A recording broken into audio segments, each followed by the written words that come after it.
The Arctic siege, Trump's fight for Greenland, the geopolitical world has entered its most volatile week since the end of the Cold War.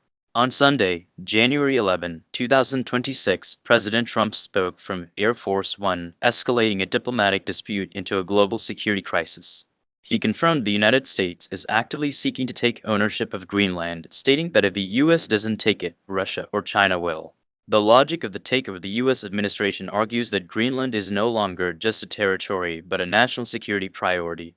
This stems from three main factors. The rare earth race. Greenland holds vast deposits of minerals essential for electric vehicles and fighter jets.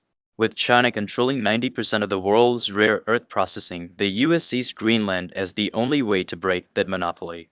Military weakness. Trump has mocked Denmark's ability to protect the island, claiming their defense consists of two dog sleds. Meanwhile, he alleges that Russian and Chinese submarines are increasingly active in the surrounding waters.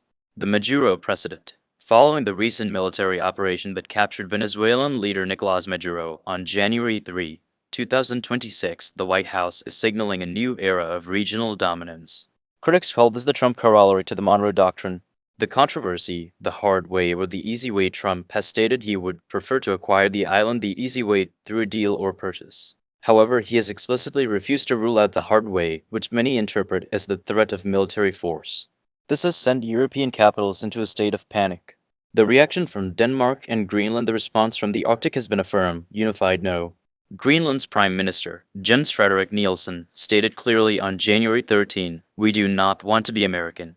He emphasized that Greenlanders choose to stay with Denmark and within the framework of NATO. Danish Prime Minister Mette Frederiksen issued a historic warning. If the United States attacks or annexes a NATO ally like Denmark, it would mean the immediate end of the NATO alliance. The potential end of NATO. NATO Secretary General Mark Rutte is currently in a nightmare scenario. The alliance was built on the principle that an attack on one is an attack on all.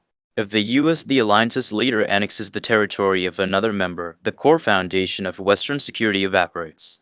Reports suggest that the UK and Germany are already discussing a European-only military mission to Greenland to protect it from American advances.